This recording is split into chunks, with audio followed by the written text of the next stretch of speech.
Sallallahu ala Muhammad Sallallahu alaihi wasallam. Main bola saja. Kalau kalah, menang selesai. Jadi kalau dikaitkan dengan agama semuanya, Pak, nanti kita akan kecewa dengan Allah. Kenapa negara Islam itu banyak yang tidak pandai main bola? Kenapa orang hebat-hebat sama dengan di Tanjung Kuantan, Pak? Minggu yang lalu saya tidak bisa hadir ngisi kajian karena menjadi hakim MTQ di Kabupaten Provinsi Riau di Kabupaten Kuantan Sengingi.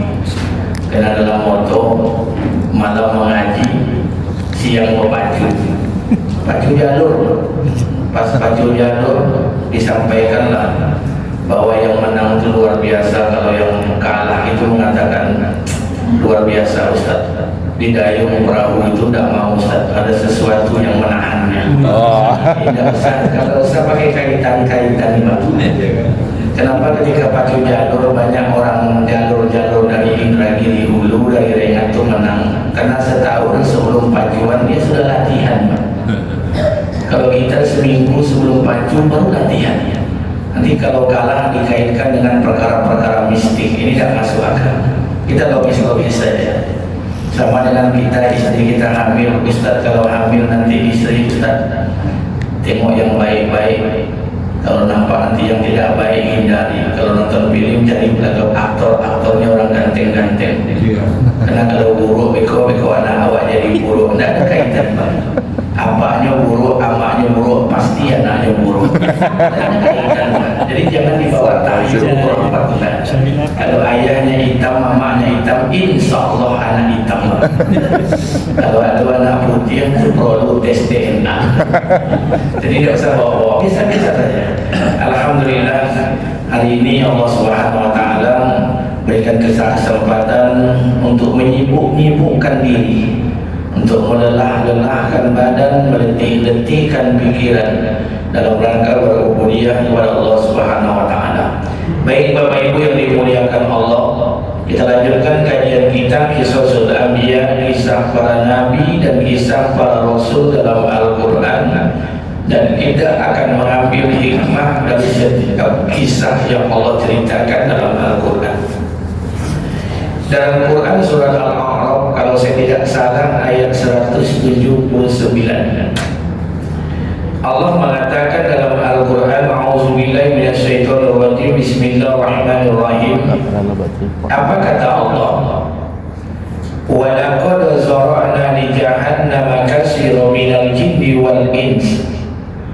Kalau di awal kalimat Allah menggunakan kata laqad, ini kata ulama, seolah-olah Allah ingin nak meyakinkan manusia atau sama seperti bersumpah, dan sumpah itu hampir sejajar dengan wal asri dan wal duha. Kalau digunakan kata Allah laqad di awal kalimat, laqad kana lakum fi rasulillahi uswatun hasanah. Sungguh kata Allah, dalam diri Nabi itu ada suri tauladan yang baik. Laqad di awal kalimat. Di sini Allah menggunakan wa laqad zara'na li jahannama katsiran minal jinni wal ins. Sungguh kata Allah, penghuni neraka jahanam paling banyak itu adalah kalangan jin dan manusia. Pertanyaannya, apa dosa mereka? Diceritakan oleh Allah lanjutan ini ayat, wa laqad zara'na li jahannama katsiran minal jinni wal ins. Sungguh penghuni neraka jahanam paling banyak itu adalah kalangan jin dan manusia. Apa dosa mereka? Satu, lahum qulubun la yafqahuna biha. Mereka punya hati tapi tidak mau mengusahakan hati mereka. Ini dosa mereka. Mereka punya hati tapi tidak mau menjadikan hati mereka ini baik. Mereka punya hati tapi tidak mau menjadikan hati mereka ini baik di hadapan Allah. Lahum qulubun la yafqahuna biha. Mereka punya hati tapi tidak mau mengusahakan hati mereka. Jadi rupanya seluruh para nabi dan para rasul yang turun ke muka bumi ini turun itu dalam rangka memperbaiki hati manusia. Qul la ilaha illallah tuflihun. Ajak manusia ini kepada Allah, kalian akan mendapatkan kemuliaan, kalian akan mendapatkan kemenangan, kalian akan mendapatkan kejayaan. Dan turunnya para nabi 124.000 nabi dan rasul, 313 orang rasul, 25 nabi yang wajib diimani, seluruhnya turun dalam rangka mengusahakan hati agar hati ini baik-baik. Maka dalam dada ini ada qalbu yang disebut dengan nama hati. Kalau dia baik maka baik semuanya, kalau dia rusak rusak semuanya. Jadi hati ini sentral. Maka ada orang mengatakan ada hati, ada jantung hati, ada buah hati, ada sakit hati, ada patah hati. Karena hati ini sentral. Dan para nabi, para rasul diutus demikian. Jadi rupanya bukan kita saja. Nanti dalam perjalanan Allah akan mentazkiyah, akan mentarbiyah, akan melatih hati kita ini agar hati kita ini senantiasa baik. Dan cara Allah melatihnya luar biasa. Jadi maaf Bapak Ibu, rupanya bukan kita saja yang dilatih oleh Allah. Para nabi pun hati mereka pun dilatih oleh Allah. Latihan tazkiyah, dididik, ditarbiyah oleh Allah. Bukan hanya hati ini, tapi mindset, cara pandang mereka itu juga akan diatur oleh Allah. Jadi Allah yang menata hati kita ini, Allah yang mentazkiyah, Allah yang mentarbiyah, dan bukan hanya kita saja yang dilatih oleh Allah hati dan pikirannya, tapi para nabi pun dilatih hati dan pikirannya agar mereka tuh dekat dengan Allah. Dilatih terus. Kapan selesai latihan Ustaz? Nanti ketika iza asabakum musibah qalu inna lillahi wa inna ilaihi raji'un. Selesai latihan. Tapi selama masih kita hidup Pak, kita dilatih. Para nabi, para rasul pun juga dilatih. Apa betul para nabi dan para rasul itu dilatih oleh Allah? Rasulullah maksum, tidak ada dosa. Pertanyaannya, walaupun nabi kita tidak ada dosa, apakah nabi kita tidak pernah buat kesalahan? Pernah. Cuma perbedaannya ketika nabi kita buat kesalahan, Allah langsung menegurnya dengan diturunkan ayat. Kapan nabi kita salah? Ketika seperti Nabi dulu datang satu orang tua buta namanya Abdullah bin Umi Maktum. Ketika itu dia belum masuk Islam. Beliau ini kan juga salah satu muazzin setelah Bilal. Datang dia belum masuk Islam. Apa katanya? Ya Rasulullah, ajarkan saya Islam. Di saat yang sama datang lagi pembesar kaum, kepala suku, nenek mama datang kepada Nabi. Apa katanya? Ya Rasulullah, ajarkan kami Islam. Nabi menggunakan akalnya. Kalau diajar pada dia dan tua, ini surang dia akan masuk Islam benar. Tapi kalau diajar kepala suku satu kaum masuk Islam, maka Nabi tinggalkan ini orang tua yang buta. Nabi ajarkan Islam kepada kepala suku. Karena peristiwa ini turun asbabun nuzul ayat abasa wa tawalla. Apa kata Allah? Wahai orang yang bermuka masam, telah datang satu orang lemah kepada kalian minta ajarkan Islam. Datang satu orang yang kuat minta ajarkan Islam. Engkau tinggalkan yang lemah, engkau ajarkan kepada yang kuat. Apa kata Allah? Kalla, hai Muhammad, kamu jangan sekali-kali demikian. Karena hidayah itu punya Allah. Jadi ketika Nabi kita salah, turun ayat membetulkan. Dan para nabi lain sama, dilatih dan dididik oleh Allah hati dan pikirannya. Musa alaihissalam adalah nabi Allah dan rasul, kalamullah, nabi yang bisa berbicara dengan Allah. Jadi tidak ada nabi yang bisa berbicara dengan Allah kecuali Musa alaihissalam.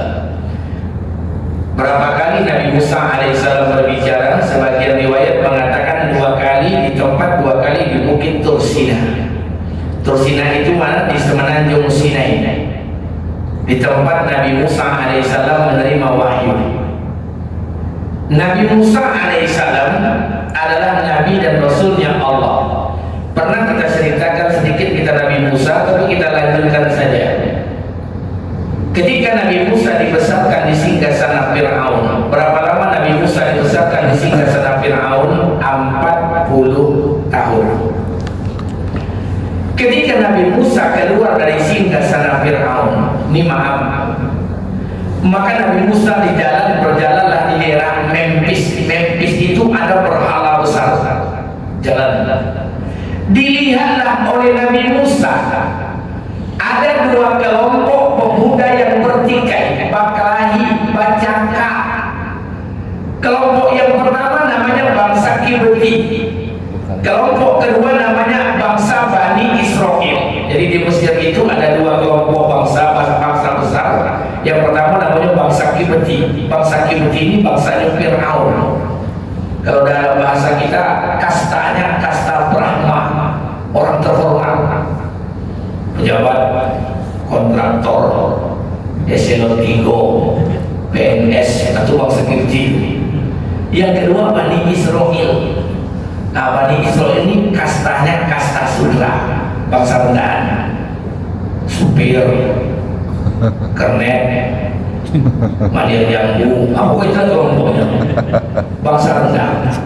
Ketika itu Nabi Musa kan dari kalangan Bani Israel, dia melihat dua pemuda dari bangsa Bani Israel dan bangsa Kipti berkelahi. Orang Bani Israel datang kepada Musa, wahai Musa, tolong kami, karena Musa ini punya badan yang besar. Musa ini sadar dia ini Bani Israel dan dia diutus oleh Allah di Mesir itu untuk membebaskan Bani Israel dari penjajahan. Datanglah Nabi Musa alaihissalam, dibantulah pemuda dari Bani Israel, dipukullah salah seorang pemuda dari bangsa Kipti, satu kali pukulan mati. Melihat pemuda tadi mati, Bani Israel, Nabi Musa alaihissalam khawatir, takut. Yang dia takut bukan dengan Allah, yang dia takut Fir'aun akan ngamuk. Maka Nabi Musa alaihissalam lari meninggalkan kota Mesir. Kalau bahasa awak ini sporing, cabut, tinggalkan kota Mesir menuju kota Madian, lebih kurang 100 km dari ibu kota Kairo, Madian. Lari Nabi Musa alaihissalam. Ini pelajaran yang pertama. Kata ulama, mencintai satu kaum itu manusiawi. Orang Minang mencintai sama-sama orang Minang itu manusiawi. Bahkan buat organisasi namanya IKMR, Ikatan Keluarga Minang Riau. Di skop yang paling kecil ada lagi Ikatan Keluarga Pariaman dan sekitarnya. Di skop paling kecil ada lagi namanya Ikatan Suli Air Sepakat dan sebagainya. Kampar, Ikatan Keluarga Kampar Pekanbaru, Wansing, IKKS, Ikatan Keluarga Kuantan Singingi. Itu biasa. Mencintai kaum itu biasa. Yang tidak boleh, yang haram hukumnya itu asobiah. Asobiah itu mencintai kaumnya berlebih-lebihan, menganggap kaumnya yang paling baik dan selain daripada kaumnya tidak baik. Itu yang tidak boleh. Itu namanya asobiah. Asobiah ini tradisi orang jahiliyah. Merasa sukunya dan paling elok, suku orang tidak ada elok. Yang tidak boleh. Tapi kalau mencintai satu kaum biasa saja. Tidak ada masalah. Saya orang Pansing, saya suka dengan Pansing, alhamdulillah. Mak saya, bapak saya orang Kampar, saya suka dengan orang Kampar, alhamdulillah. Abang ipar saya orang Pariaman, saya suka lagi dengan orang Pariaman, alhamdulillah, tidak ada masalah. Yang tak boleh itu menjadikan suku kita ini merasa paling baik dan suku lain tidak baik, ini jadi masalah. Dan ini perlu kita luruskan, Pak. Kadang-kadang ada doktrin orang tua kita itu yang tak selamanya kita amalkan. Kenapa? Karena tak selamanya perkataan orang tua itu yang benar.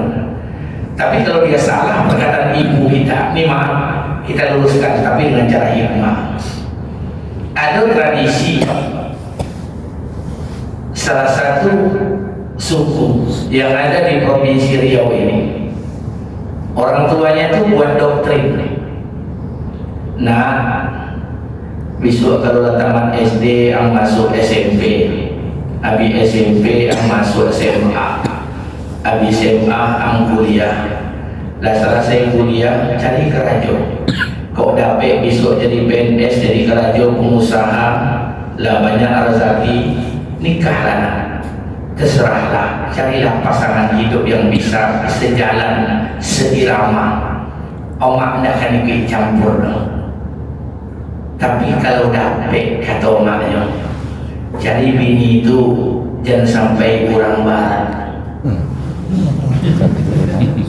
Barat apa? Nan pertama Jawa Barat, nan kedua Sumatera Barat. Ini doktrin yang salah, Pak. Jadi kalau ada orang ngomong seperti itu dengan saya bantah habis. Pertanyaannya, ada apa orang dengan orang Jawa Barat? Ada apa dengan orang Sumatera Barat? Ini doktrin ini masih berjalan. Saya sampaikan selalu ini doktrin yang tidak benar. Pertanyaannya, oh Ustaz tak paham, Ustaz masih muda. Orang Jawa Barat itu Ustaz tak ada dan elok. Orang Sumatera Barat itu tempi nak di dapur tak kurung, nak di luar tempi nak diatir. Kalau orang Sumatera Barat itu Ustaz pilih-pilih Ustaz lapar. Kalau awak kaji orang pilih apa-apa yang ke kampar kau besok orang pilih lebih parah ke pilih. Jadi tidak usah asobia. Tidak ada masalah. Makanya asobia ini jangan ditanamkan, Pak. Merasa sukunya yang paling baik, suku orang tidak baik, ini hukumnya haram. Saya punya anak perempuan. Ibu bapakmu datang-datang ke rumah saya. Anak perempuan saya insya Allah bulan 9 ini akhir akan berangkat ke Kairo, kuliah S1 di Timur Tengah. Perempuan. Wajah anak saya kayak Pakistan, hidungnya mancung. Jangan bayangkan wajah anak saya, wajah saya. Kalau wajahku hancur, ini yang kurang aja. Jadi insya Allah anakmu kuliah. Kalau panjang umur, sehat badan, 4 tahun sekolah. Selesai 4 tahun, besok siapa saja yang datang, no problem. Mau dari Minang kah, mau dari Jawa kah, mau dari Batak kah, Kalimantan kah, Sunda kah, no problem. Ini perlu ditanamkan, Pak. Kenapa? Setiap suku itu ada kelebihan, ada kekurangan, ada kelebihan, ada kekurangan, ada yang sempurna. Doktrin seperti ini nggak boleh lagi, Pak. Ini akan merusak kita nih, Pak.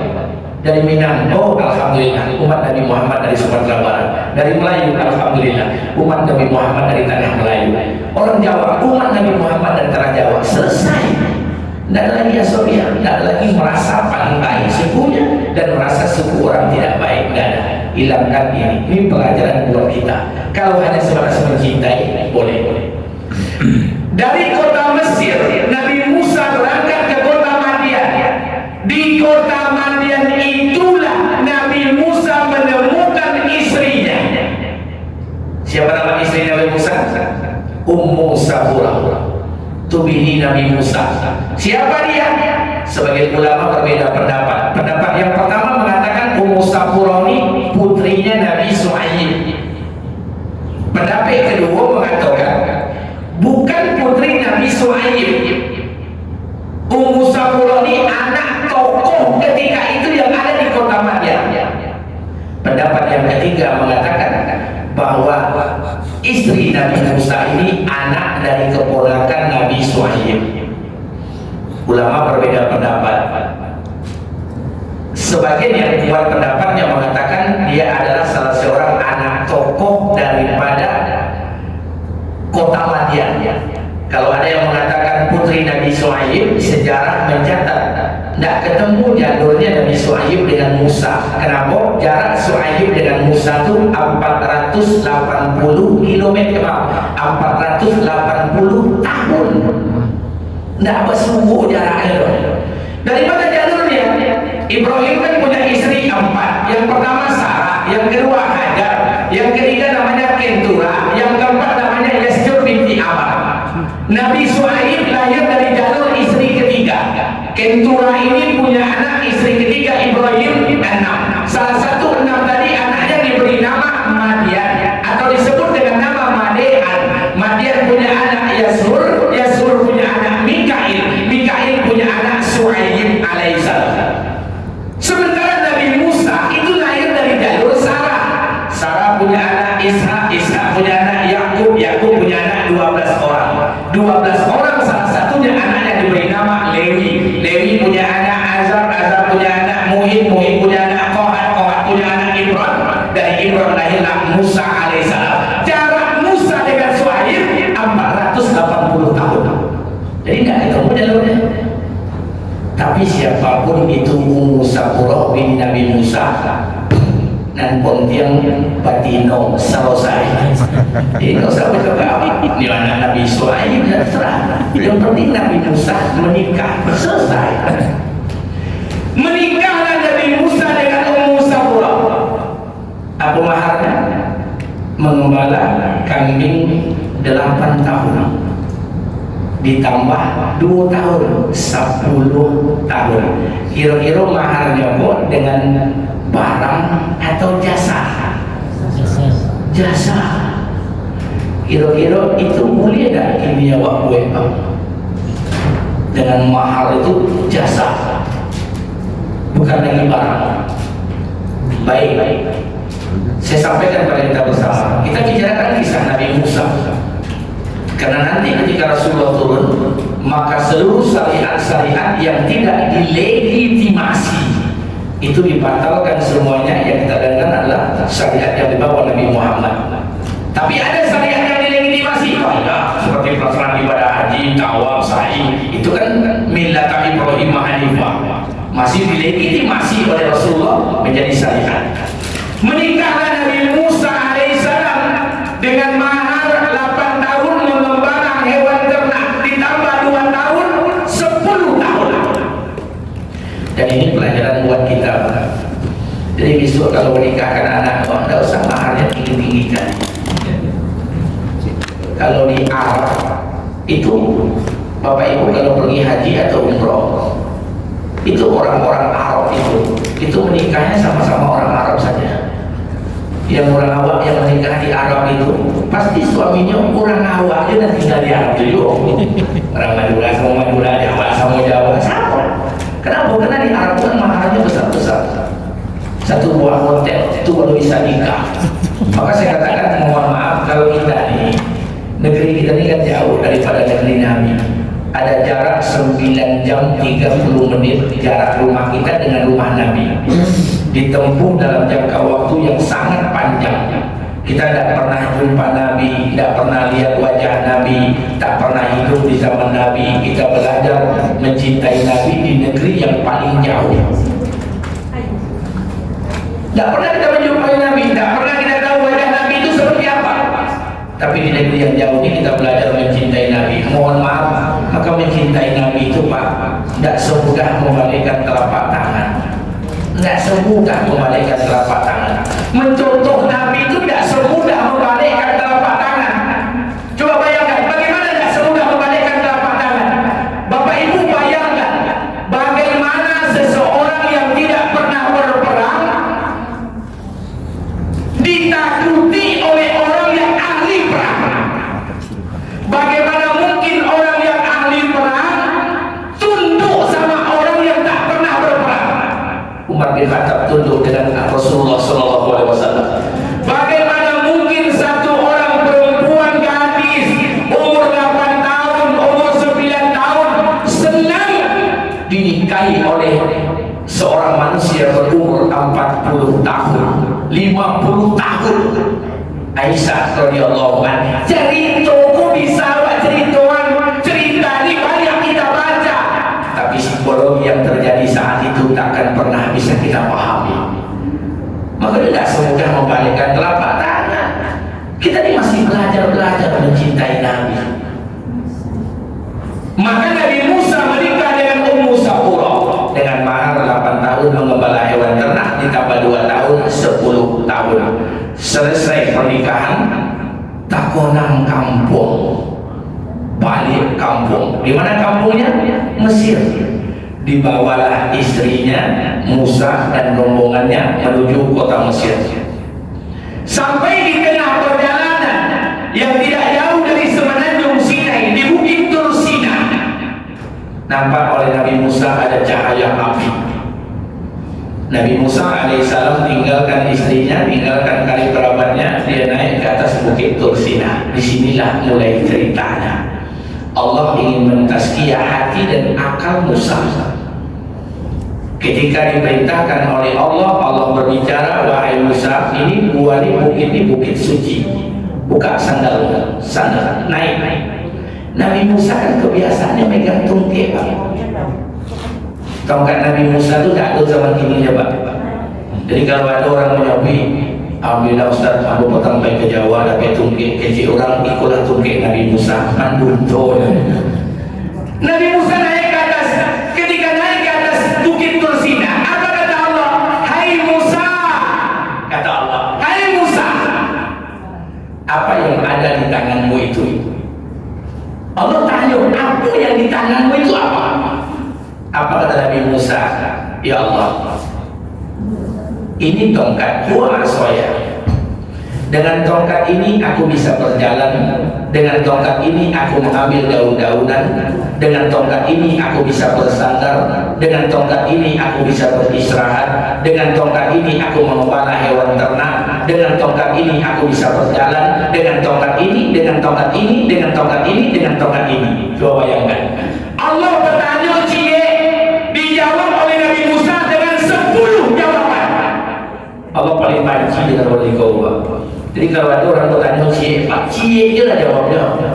Kalau ditanya oleh Allah, wahai Musa, ini apa? Apa yang ada di tanganmu? Kalau dijawab oleh Musa, ini tongkat ya Allah, selesai. Tapi maaf, Allah bertanya cie, dijawab oleh Nabi Musa dengan 10 menceritakan tentang kebaikan. Apa yang di tanganmu Musa? Ini tongkat ya Allah.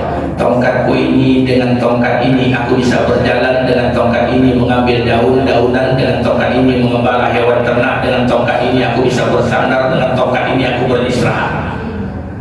Allah paham Nabi Musa menceritakan segala manfaat tongkatnya, segala kebaikan tongkatnya, manfaat tongkatnya. Allah paling benci. Apa kata Allah? Musa, lempar itu tongkatnya.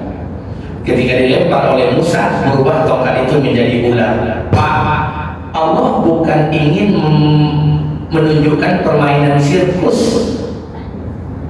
Bukan berarti lempar tongkat berubah jadi ular. Apakah Allah ingin menunjukkan permainan sirkus? Tidak. Allah ingin menata hati dan otak Musa. Kenapa? Di otak Nabi Musa, di hati Nabi Musa, tongkat ini banyak mengandung manfaat.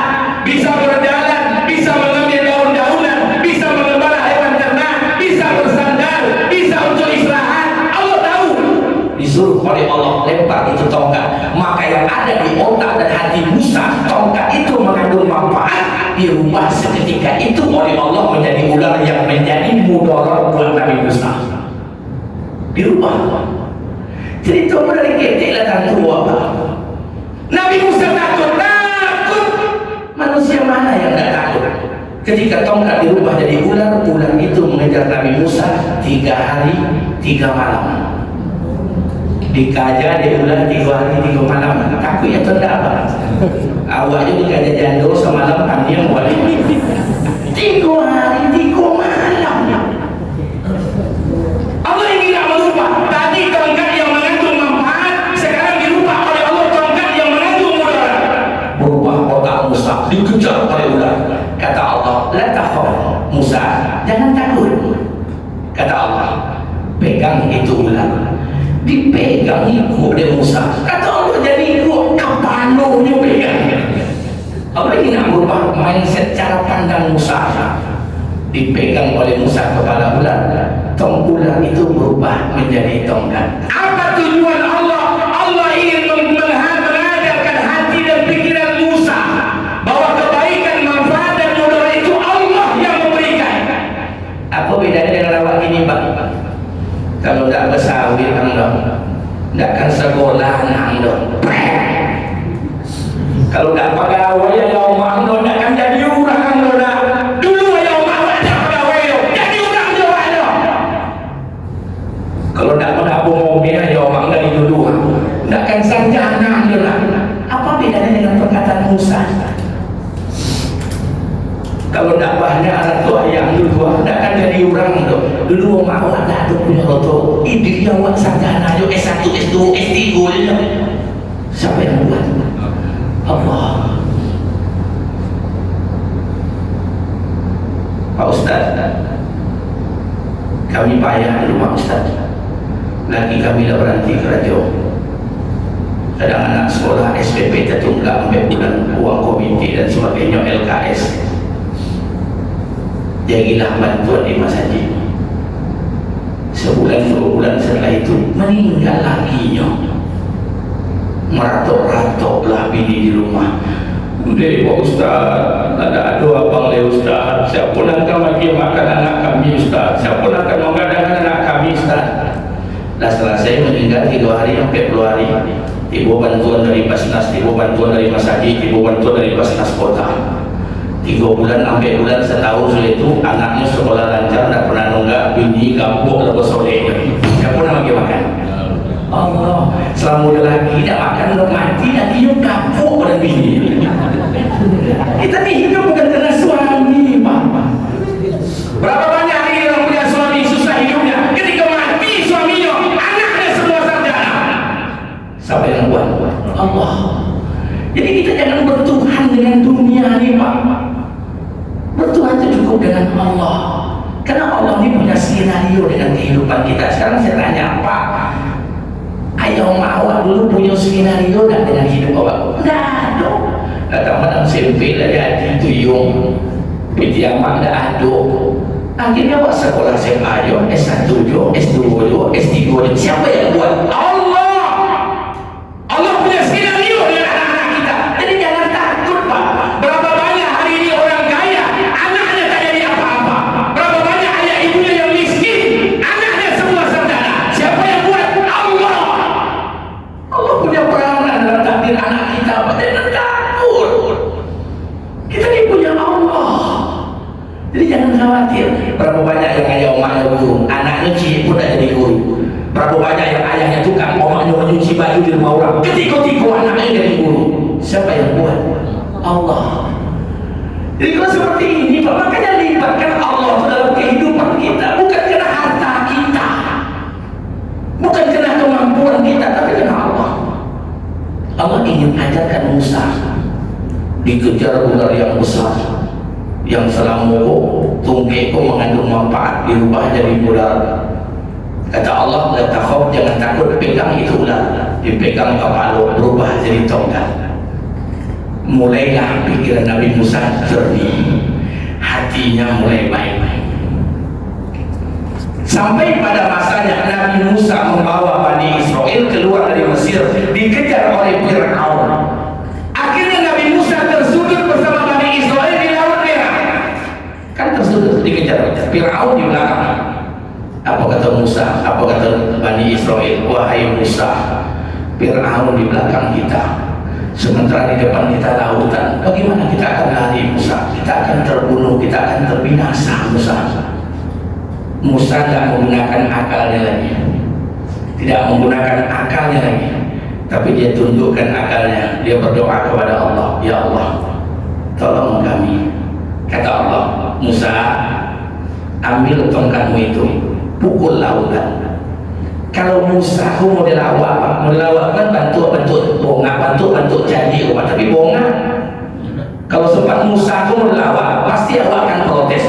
Ya Allah, kenapa dipukul laut? Yang salah itu Fir'aun. Harusnya Allah menyuruh tokok kepala Fir'aun doang. Yang salah itu Fir'aun, bukan laut. Tapi kenapa Allah perintahkan pukul itu lautan? Tapi Nabi Musa tidak protes, dia jalankan saja. Ketika dipukul lautan, terbukalah jalan yang besar. Bani Israel selamat, Fir'aun ditenggelamkan oleh Allah. Buah daripada ketaatan ditazkiyah, dilatih oleh Allah. Musa, Isa punya omak namanya Maryam. Maryam pun tak laki. Jadi kalau ibu bapak laki bini, ikut cara Nabi Muhammad. Kalau tidak laki-laki, ikut gaya hidup Maryam. Apa hidup Maryam? Hari-hari dalam mihrab, beribadah, sampai-sampai makanan Allah datangkan dari surga. Kullama da'ala 'alaiha Zakaria al-mihrab,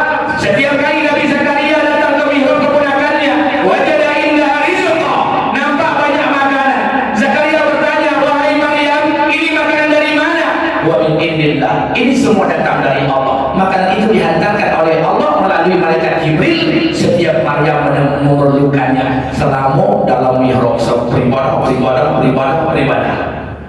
Mulailah Allah melatih Maryam. Apa latihan pertama? Latihan pertama diutuslah Jibril. Apa kata Jibril? Wahai Maryam, sesungguhnya Allah memberikan kabar gembira buat engkau. Dari rahimmu Allah titipkan satu orang anak. Anak ini akan dijadikan sebagai rasulnya Allah. Apa kata Maryam? Sesungguhnya aku berlindung dari perkataan yang tidak baik. Maksudnya tidak percaya dengan kamu. Bayangkan Maryam itu tidak percaya dengan Jibril. Bagaimana mungkin saya bisa hamil? Saya tidak pernah bersuami, saya tidak pernah berzina, saya tidak pernah ada laki-laki lain di ruangan saya. Bagaimana mungkin bisa hamil? Ya bayangkan, ini pikiran logis. Bagaimana mungkin bisa hamil? Laki tidak dong, berzina tidak pernah bersentuhan dengan laki-laki. Bagaimana mungkin saya bisa hamil? Kata Maryam, Jibril pergi seminggu, 2 minggu, 3 minggu, nampaklah mulai paling kadang orang hamil namanya. Mulai nampak Maryam mulai gelisah. Apa kata Maryam? Ya Allah, bagaimana mungkin saya bisa hamil ya Allah? Saya tidak pernah punya suami, saya tidak pernah punya laki-laki di ruangan saya tidak pernah berzina. Bagaimana mungkin saya bisa hamil ya Allah? Coba bayangkan, Maryam yang imannya luar biasa mulai goyah. Kenapa bisa hamil? Ini yang bertanya ke Bapak Ibu. Pernah tidak Bapak Ibu sejarah menceritakan kisah Maryam atau kisah Nabi Muhammad? Aminah ibunya ketika hamil Rasulullah, hamil Nabi Isa, hamil Nabi Musa. Ada tak ibu para nabi itu yang mengalami ngidam? Ada tak kira-kira terdengar kisah? Pernahkah Maryam ngidam? Pernahkah Aminah ngidam? Itu apa ibu-ibu ngidamnya? Saya mau tanya, ngidam itu apa? Saya buat definisi, saya tulis di buku saya. Ngidam itu adalah masa di saat istri hamil, puncak sayang suami sedang tinggi-tingginya, dan waktu itulah dijadikan momen oleh istri untuk meminta segala-galanya. Kamu buat definisi itu. Ngidam itu mohon maaf, saya tidak ada masalah, saya bukan anti ngidam, enggak. Istri saya ngidam juga, cuma saya bilang dari awal kalau ngidam itu yang normal. Bang, pingin mie ayam nenas di samping koki Sunda, oke, no problem, dimakan. Ada kaitan dengan plasenta, ada kaitan dengan cabang bayi, zigot, embrio, tidak ada masalah. Bang, pingin mangga muda, oke, ada kaitan yang dimakan saripatinya. Tapi ngidam mengisok terasot itu kan campur. Ngidam medu itu sabun. Ada orang bapak ngidam nak bersuhu mantannya.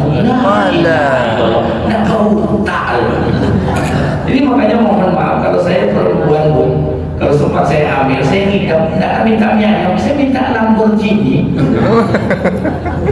Sepele kecil kalau kita minta. Makanya mohon maaf Bapak Ibu, kalau ngidam besok, kalau minta mangga muda, mintanya siang hari, biar seorang laki mencari sore hari. Jangan minta tengah malam, kalau tengah malam mencilok lagi kau besok. Jadi yang normal-normal saja lah. Jadi ngidam itu keinginan Pak Ustaz kami ini kalau tidak mengikuti ngidam Ustaz nanti anak ngiler. Itu kurang tahyul. Tidak usah dibawa, tidak ada masuk dalam kamus kita Pak. Makanya di awal saya katakan kalau amaknya hitam, apaknya hitam, insya Allah anak hitam. Kalau apaknya buruk, anak buruk, walaupun nonton film Sahrul kan anaknya tetap buruk. Tidak ada kaitan, itu kurang tahyul. Jangan dibawa-bawa, biasa saja lah. Maka saya katakan kalau ada apa buruk anak amaknya buruk atau anaknya ganteng, itu perlu tes DNA, jangan-jangan anak tetangga. Jadi biasa-biasa saja, tidak usah bawa ngidam itu biasa, makan-makan lah. Orang sakit hati ibu, mohon maaf, ini yang bu hamil, pingin mie ayam nenas. Tengok hari jam 9.30 malam setengah 10. Jam 10 lah tuh itu kajian pakai udah hujan habis pakai makan. Bini ku nak mau makan bakajan. Dapatlah sebungkui terakhir, pulang ke rumah dimasukkan ke mangkok.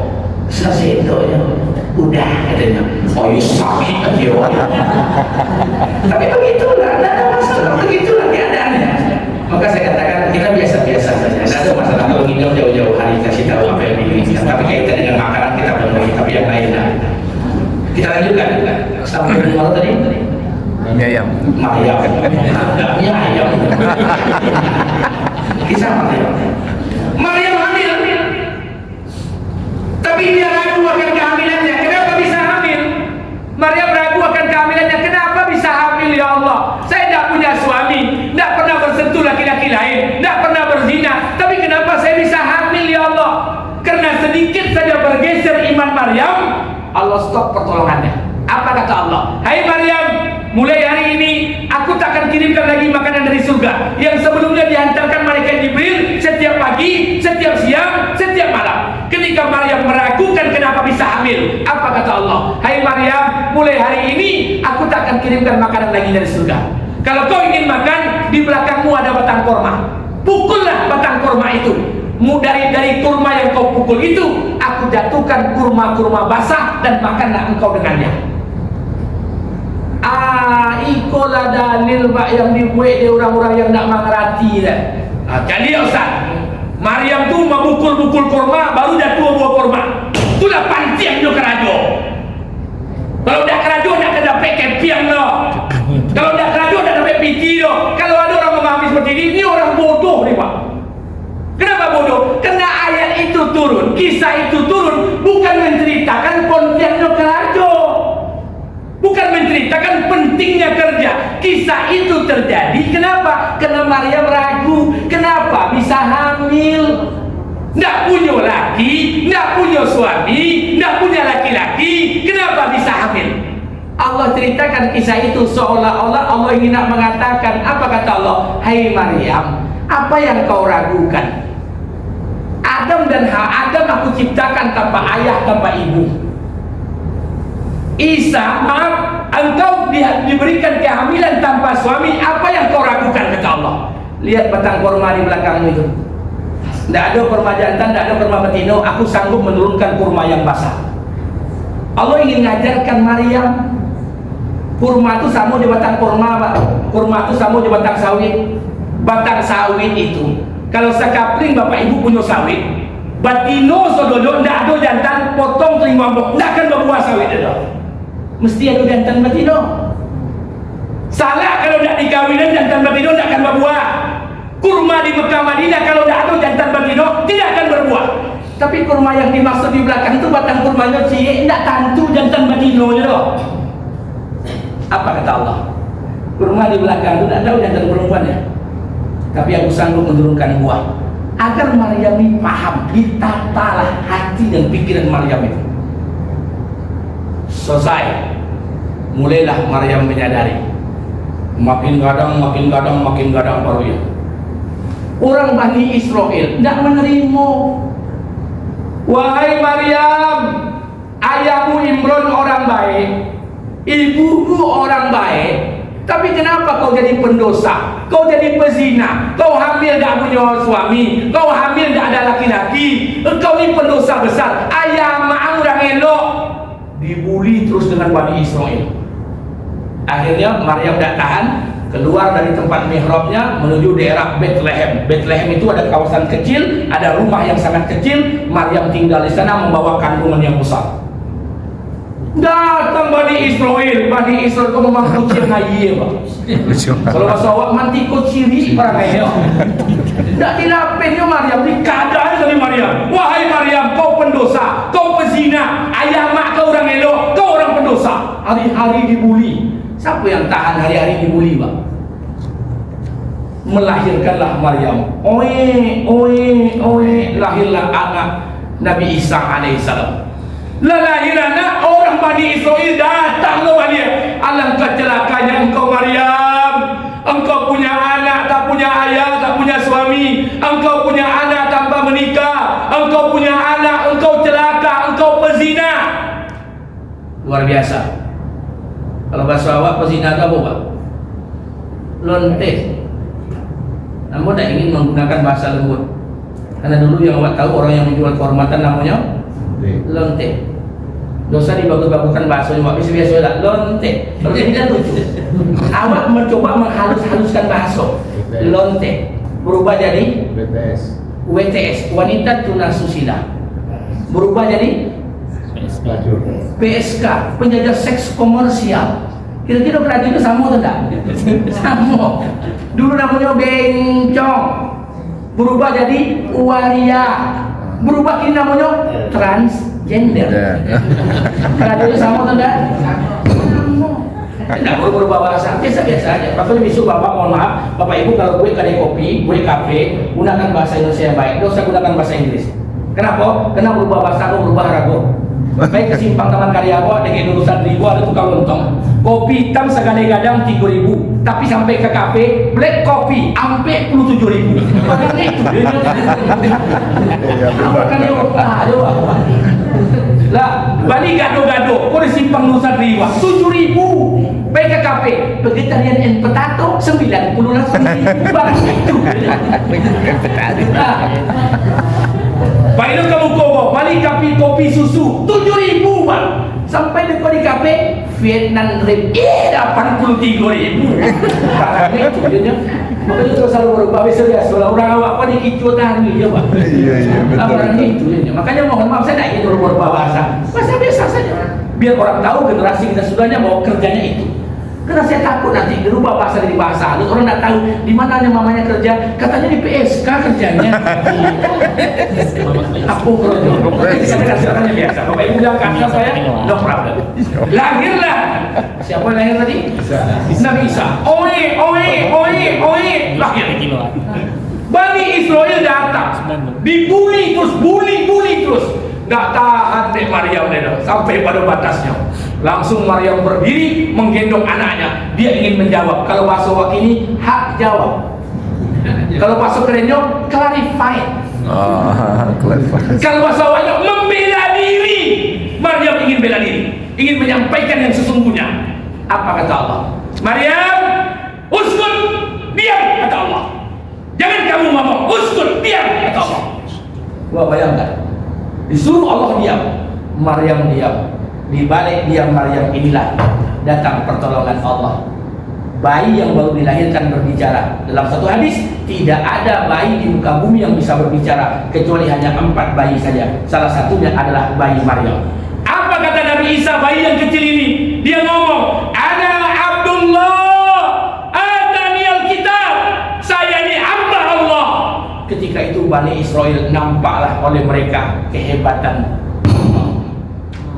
Jadi di balik itu pasti datang pertolongan Allah. Jadi itu pelajaran gue awak pak. Tidak selamanya celotehan orang bawa komentari pak. Nah, tidak usah dikomentari. Ini perkara ketik kan jadi gadang. Ada perkara yang tidak perlu dikomentari. No, ayolah. Kok seketik perlu dikubur, seketik perlu dibela. Tidak usah. Ada perkara yang tak perlu kita komentari. Walaupun kita punya hak untuk menjawabnya. Walaupun kita punya hak untuk mengklarifikasinya. Tapi tidak semuanya mesti harus kita komentari. Sibukkan diri kita dalam kedekatan dengan Allah, nanti baru akan nampak pertolongan Allah dalam kehidupan kita. Selesai. Jadi hari ini Pak, ini pelajaran penting buat kita. Maka saya katakan, bukan hanya kita saja yang ditazkiyah dilatih, tapi para nabi, para rasul juga dilatih. Hatinya, akalnya, sehingga latihan itu menjadikan mereka dekat dengan Allah. Jadi kita juga dilatih oleh Allah sedikit demi sedikit latihan. Pak, mohon maaf. Ambo kepala mutawif di salah satu travel di Marindo Hajar Aswad di Pekanbaru, pimpinan komisaris. Kebetulan mohon maaf, tanggal 25 kamu berangkat menunaikan ibadah umroh, membawa rombongan 225 orang untuk membimbing jamaah. Itu umroh yang ke-43 kali. 34 kali. Dan mohon maaf, saya banyak punya kawan-kawan orang kaya, Pak. Banyak punya kawan orang kaya. Salah satunya yang punya travel banyak punya. Ada kawan aku kaya, Pak. Punya sawit ompek rapi 80 kapling. Hampir 1000 hektar. Kalau sekapling itu panennya lebih kurang 3 ton. 3 ton dikali 3.000 9 juta. 10 9 juta dikali 580 letaklah 500 kapling. Berarti 3 dikali 5 1,5 miliar sebulan. Lebih kurang PT-nya. Tapi maaf, abang pergi ke rumahnya Pak, la ilaha illallah. Rumahnya dah seketik gadang, motonya dah seketik banyak Pak. Patang Bali baru Rubicon yang limited edition 2 buah. Yang ada di Indonesia tu cuma 3. Ini cik punya. Kemudian Bali lo auto patang tahapun namanya Tesla tahapun 7 lo cik yang ada di Indonesia nya. Ini punya lo cik. Yang lain banyak. Oh kalau Hammer semuanya auto biasa. Tapi ketika aku masuk ke rumahnya Pak, menggema rumahnya Pak. Tak ada kan? Anak tak ada. Bini banyak, anak tak ada. Ada kawan aku basik Pak, galaknya batuk je bininya, apa anak bini. Jadi rezeki ini bukan masalah uang saja Pak. Ada orang kaya tak punya anak, ada orang beranak, basik beranak tiap tahun. Jangan-jangan rezeki Allah berikan lewat anak. Kini bertanya ke bapak, bapak mana semua? Kayo tak punya anak atau bansek banyak anak? Pasti jawaban yang ketiga. Kau dapat kayo banyak lu anak. Iya. Maka saya katakan rezeki itu bukan hanya urusan harta Pak. Ada orang punya harta, anak tak punya. Ada orang tak punya harta tapi anak ditambah oleh Allah. Dilebihkan satu hal, dikurangkan sisi lain. Dilebihkan hal lain, dikurangkan satu sisi. Itu hebatnya Allah menata hati kita. Sehingga hati kita ni indah Pak, enak. Alhamdulillah Pak Jago kayo menengok anak tu meniti air matanya. Piti banyak anak dah tu. Sampai-sampai dia petang mengadopsi anak. Seorang suaminya dia adopsinya anak. Coba bayangkan. Ada kawan awak Pak, la ilaha illallah, pakai kain sarung dia lagi. Yo apa anaknya tu? Begitu rezeki Allah yang datang dalam hidup. Jadi jangan mengeluh hidup ni Pak. Orang yang punya anak mengeluh pada orang yang tak punya anak. Tak usah. Hidup ni biasa-biasa aja. Maka jangan ukur kaki awak dengan sepatu orang lain Pak. Biasa-biasa je nyo. Alhamdulillah dilebihkan oleh Allah, dikurangkan oleh Allah. Ada yang bininya rancak, lakinya buruk. Ada yang lakinya ganteng, bininya berseraak. Macam-macam. Kita usah tengok ni, alah kakak, bapak, amo, kabang tu. Tak usah tengok orang baki, tengok awak ganteng, bini awak buruk. Jadi tak usah tengok, biasa-biasa saja. Kalau seperti ini Pak, hidup ni indah. Dan akan ada lagi yang kita komentari biasa saja. Alhamdulillah yang bini oleh Allah ancak, alhamdulillah yang bini lebih kurang wajahnya cantik, alhamdulillah tak ada masalah Pak. Rancak alhamdulillah yang bini buruk, no problem, biasa-biasa ya. Sampai ada jemaah aku Pak, ni mohon maaf, ada jemaah saya hari jam berapa? Ada sakit ni. Ada jemaah aku Pak.